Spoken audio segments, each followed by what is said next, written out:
Breaking news చూస్తున్నారు. Iran America యుద్ధంలో సంచలన పరిణామం చోటు చేసుకోబోతోందా? ప్రస్తుతం అటువంటి సంచలన పరిణామం చోటు చేసుకునే అవకాశం ఉంది అంటున్నారు మాజీ ఎంపీలు. ఇది నేనంటున్న మాట కాదు, అక్కడి మాజీ ఎంపీలు అంటున్న మాట. ఇరాన్పై అణుదాడికి అమెరికా సిద్ధమవుతోంది అంటూ కూడా చర్చ జరుగుతున్న సందర్భంలో కీలకమైన పరిణామం కింద మాట్లాడుకుంటూ ఉన్నాం. యుద్ధంపై అమెరికా మాజీ ఎంపీ మార్జోరీ టేలర్ గ్రీన్ సంచలన వ్యాఖ్యలు చేశారు. అణ్వాయుధాలు ప్రయోగించే అంశంపై అమెరికాలో చర్చలు జరుగుతున్నాయంటూ ఆమె కీలక వ్యాఖ్యలు చేశారు. Former Congress women Marjorie Taylor Greene చేసిన స్టేట్మెంట్స్ ఇవి. అణ్వాయుధాలు ప్రయోగించే అంశంపై అమెరికాలో చర్చలు జరుగుతున్నాయంటూ చెప్పుకొచ్చారు ఆమె. అమెరికా వ్యూహాత్మక సమావేశాల్లో అణుదాడిపై చర్చ జరిగిందంటూ చెప్పుకొచ్చారు ఆమె. మార్జోరీ టైలర్ ఇది ఊహాగానం కాదు, నిజము అంటూ ఎక్స్లో పోస్ట్ చేశారు ఆమె. ఇఫ్ పాసిబుల్ ఒకసారి ఆ పోస్ట్ ఉంటే ప్లే చేద్దాం. ఇరాన్పై అణుదాడి జరిగితే ప్రపంచవ్యాప్తంగా తీవ్ర పరిణామాలు ఉంటాయంటూ కూడా ఆమె తన ట్వీట్లో చెప్పుకొచ్చారు. అణుదాడి ప్రపంచాన్ని సర్వనాశనం చేయబోతోందంటూ చెప్పుకొచ్చారు. న్యూక్లియర్ హాలోకాస్ట్తో తీవ్ర విధ్వంసం తప్పదంటూ ఉన్నారు టేలర్. ఇంటెలిజెన్స్ అంచనాలను ప్రభుత్వం పట్టించుకోవటం లేదంటూ ఆమె సంచలన వ్యాఖ్యలు చేశారు. ఇరాన్పై యుద్ధంలో పౌరులు తీవ్రంగా నష్టపోతున్నారు అంటూ చెప్పుకొచ్చారు టేలర్. యుఎస్ మాజీ ఎంపీ కమెంట్స్తో ప్రపంచవ్యాప్తంగా ఆందోళన నెలకొంది. ఇరాన్పై అమెరికా నిర్ణయం ఎలా ఉండబోతోంది అనేది తీవ్ర ఉత్కంఠను కలిగిస్తూ ఉంది. ఆమె ఏమన్నారో నేను ఒకసారి ఆమె ట్వీట్ నేను చదివినిపించే ప్రయత్నం చేస్తాను, ఆ తర్వాత మరి కాసేపట్లో ముందుంచే ప్రయత్నం చేస్తాను. బికాస్ దట్ వాజ్ హెవీ అనే మాట బహుశా కరెక్ట్ కాకపోవచ్చు, కానీ లెందియెస్ట్ ట్వీట్ అది. ఆమె ఏమన్నారంటే, they are discussing using nuclear weapons on Iran in strategy meetings. అదుగు ఆమె చేసిన ట్వీట్ అది.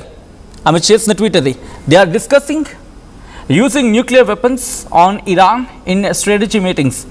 వాళ్ళ స్ట్రాటజీ మీటింగ్స్లో ఇరాన్ మీద న్యూక్లియర్ వెపన్స్ని ప్రయోగించే అంశం మీద డిస్కషన్ జరుగుతోంది అంటూ చెప్పుకొచ్చారు Taylor. Yes, you read that correctly.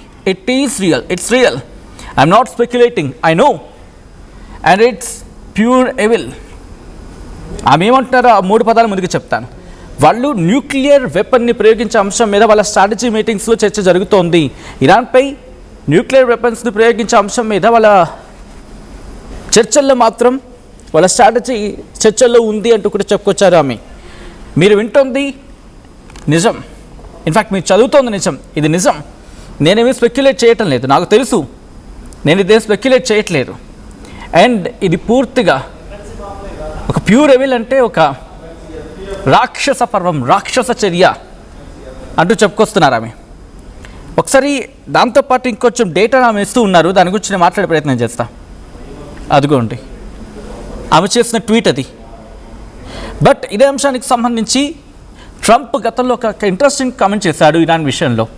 ఇప్పుడు ఆ స్టేట్మెంట్కి ఈవిడ చేసిన ట్వీట్కి ఎక్కడో లింక్ కుదురుతోంది ఇన్ ద సెన్స్ ఎక్కడో చర్చ జోరందుకుంటోంది. ఎందుకు ట్రంప్ ఏమన్నారు గతంలో ఒకసారి చూద్దాం. After we finish defeating Iran, which is being very badly defeated, pretty soon I'll be declaring the Hormuz Strait a territory of the United States. I built it during my first term, including Space Force. Right, అది చాలా దగ్గరలోనే ఉంది. ఇటు ఇరాన్ని ధ్వంసం చేసి already ధ్వంసం అయిపోయింది, ఇక అతి త్వరలో పూర్తిగా హస్తగతం చేసేసుకుంటాం. హార్మోజ్ స్ట్రైట్ని కూడా అది యుఎస్ టెరిటరీలో కలిపేస్తామని చెప్పి ట్రంప్ చేసిన వ్యాఖ్యలు నిన్న ఆ కాంటెక్స్లో. బట్ ఈమెమంటున్నారంటే, లాస్ట్ టైం న్యూక్లియర్ వెపన్ని ఆగస్టు 6-9 తారీఖులు 1945లో ఉపయోగించడం జరిగింది. జపాన్లోని హిరోషిమా నాగసాకి 2 ప్రాంతాల మీద ఆగస్టు 6-9 తారీఖున వీటిని ప్రయోగించడం జరిగింది. ఈ ఘటనలో 1,10,000 మంది మరణించారు. దాంతోపాటు గ్రౌండ్ జీరో అయిపోయింది. వెపరైజింగ్ పీపుల్ ఎట్ గ్రౌండ్ జీరో అంటే ఆ ప్రాంతంలో ఏ ఒక్క మనిషి కూడా బ్రతకలేడు. అంటే ఎప్పుడైతే దాడి జరిగిందో వెంటనే 1,10,000 మంది మరణిస్తే మొత్తం ఆ మరణాల సంఖ్య దాని ప్రభావంతో 2,14,000కు చేరుకుంది ఆ ఇయర్ ఎండింగ్కి. దాంతోపాటు చాలామందికి ట్రామాటిక్గా మారిపోయారు, చాలామందికి తీవ్రమైన గాయాలయ్యాయి అంటూ కూడా ఆమె చెప్పుకొచ్చారు. But the extreme suffering continued for the Japanese people from radiation sickness, skyrocketing cancer rates, and generational birth defects. అంతేనా? ఎప్పుడైతే హిరోషిమా నాగసాకి మీద న్యూక్లియర్ దాడి జరిగిందో ఆ తర్వాత ఏం జరిగింది?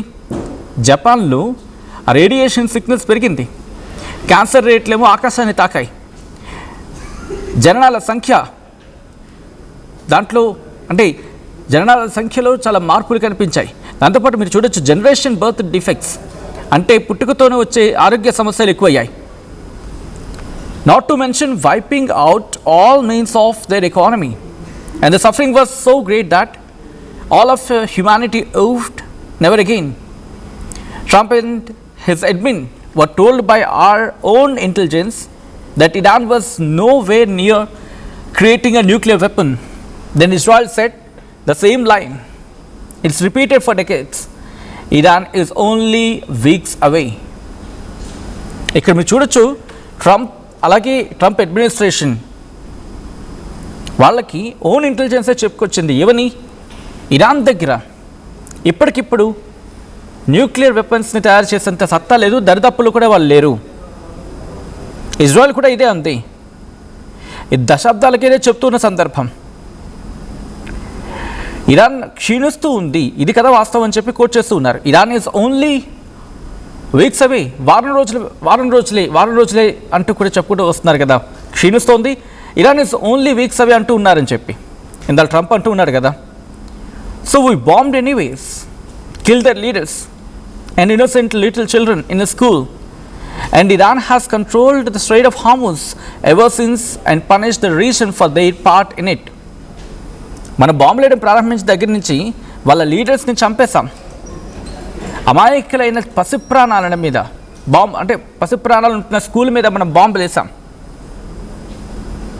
ఇప్పుడు ఇరాన్ ఏమో స్ట్రైట్ ఆఫ్ హార్మూజ్ని వాళ్ళ కంట్రోల్లోకి తీసుకుంది, ఆ ప్రాంతాన్ని పూర్తిగా శిక్షిస్తోంది వాళ్ళ వైపు నుంచి అని చెప్పుకొచ్చారు. ఇంకేమంటున్నారు? And now hour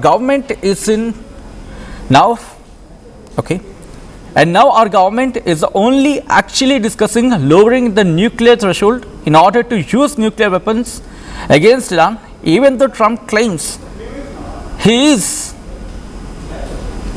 he won the war like 40 times and says the US controls the SOH, straight of Hormuz అని చెప్పి. ఇప్పుడు ప్రభుత్వం ఏమంటోంది? న్యూక్లియర్ థ్రెషోల్డ్ని లోరింగ్ చేసేందుకు డిస్కస్ చేస్తోంది.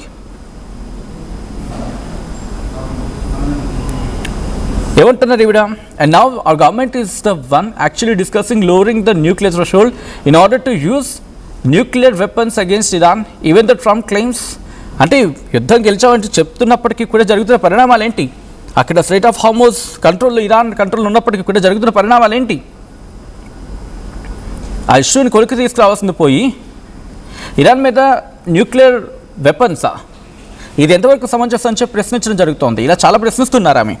ఆఖరికి ఏమంటున్నారంటే Trump promised no more foreign wars but may actually be the one who delivers a nuclear holocaust that would likely drag the entire world into major conflict, economic depression, and mass human suffering we have never seen in our lifetime and maybe throughout the history.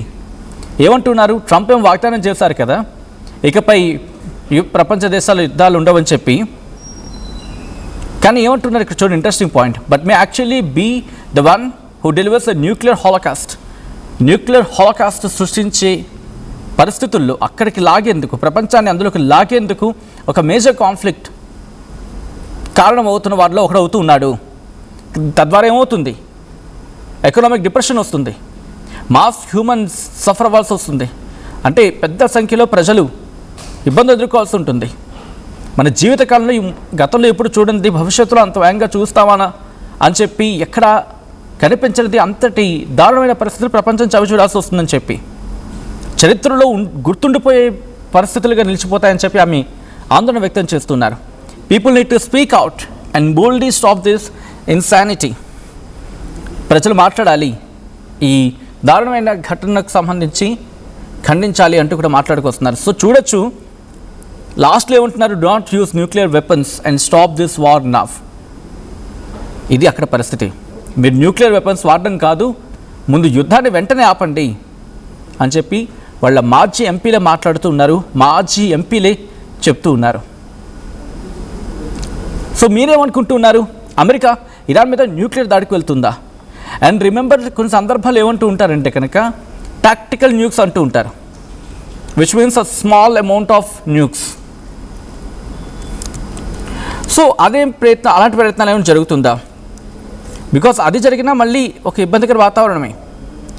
Because ఏ స్థాయిలో చేస్తారు, ఎక్కడ చేస్తారు, దాని తీవ్రత ఎలా ఉంటుంది? So ఏ క్షణమైనా America దాడి చేయొచ్చు అని చెప్పి నేను అంటున్న మాట కాదు. You can check that. ఒకసారి ఆ ట్వీట్ స్క్రీన్ మీద ఉంచే ప్రయత్నం చేయరా?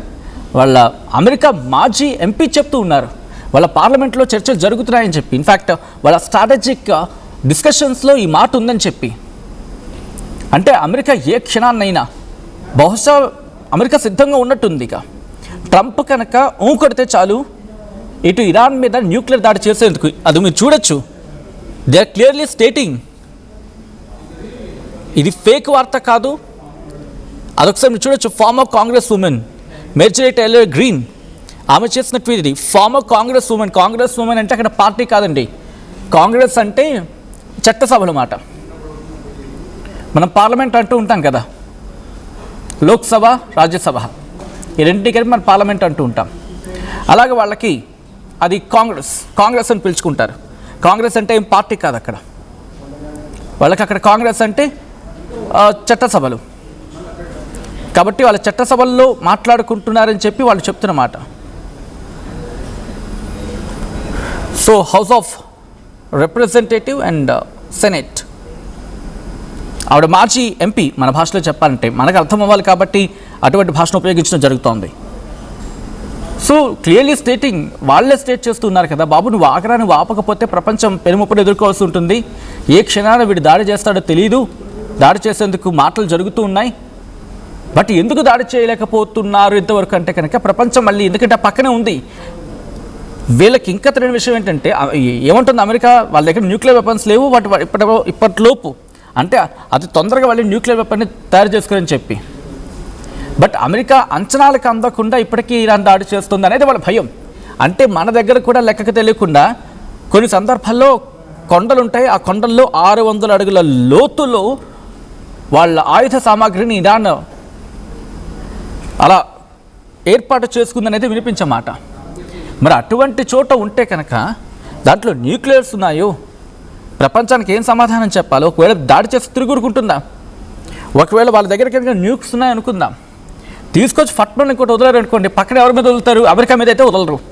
గల్ఫ్ దేశాలు ఉన్నాయి, సౌదీ అరేబియా, కువైట్, ఖతార్, దాంతోపాటు వీటి మీద కూడా ఫస్ట్ దాడి జరిగేది. ఆటోమేటిక్గా అప్పుడు ఏమవుతుంది, ఈ ఒక్క దేశం కూడా కోల్పోతారు. ఆటోమేటిక్గా పాకిస్తాన్ కూడా అమెరికాకు వ్యతిరేకంగా వ్యవహరించాల్సిన పరిస్థితి రావచ్చు. అప్పుడు అమెరికాకు మొదటికే ముప్పు వస్తుంది.